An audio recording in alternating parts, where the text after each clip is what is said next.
अस्सलाम वालेकुम। ड्रामा सिल मर्गे ख्वाह जिसमें हसन वापस आ गया है, उसने आते ही सबसे पहले हिबा को मजबूर करके जुनैद से माफ़ी मंगवाई। हिबा उसके मजबूर करने पर माफ़ी मांग तो लेती है, लेकिन उसे अच्छा नहीं लगा। जुनैद भी अब अफाफ को घर वापस ले जाएगा। अब वो जानबूझकर अफाफ के सामने हिबा की तारीफें करता है और कहता है कि तुम्हारा भाई बहुत खुशकिस्मत है जो उसे हिबा जैसी नेक और समझदार बीवी मिलने वाली है। जुनैद की वालदा भी वहीं बैठी थी, वो भी जुनैद की हाँ में हाँ मिलाती हैं और कहती हैं कि तुम बिल्कुल सही कह रहे हो बेटा, वो रिश्ते बचाना बहुत अच्छी तरह से जानती है। तुम दोनों के टूटे हुए रिश्ते को बचाने के लिए वो तुम्हारे सामने हाथ तक जोड़ने के लिए राजी हो गई थी। बहुत ही समझदार बच्ची है। हिबा की इतनी तारीफें सुनकर अफाफ को जेलसी होगी और गुस्सा भी आएगा, इसलिए वो वहां से चली गई।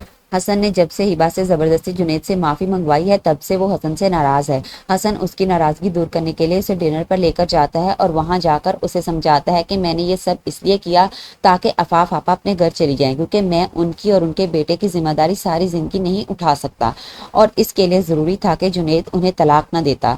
तो हिबा भी आगे से कह देती है कि इसीलिए आपने मेरे हाथ जुड़वाकर मुझे जुनैद भाई के सामने खड़ा कर दिया। अफाफ आपा की सेल्फ रिस्पेक्ट बचाते बचाते मेरी अपनी सेल्फ रिस्पेक्ट दो कौड़ी की नहीं रही। तो हसन भी आगे से कहता है कि इस बार माफ कर दो, दोबारा ऐसी हरकत नहीं करता।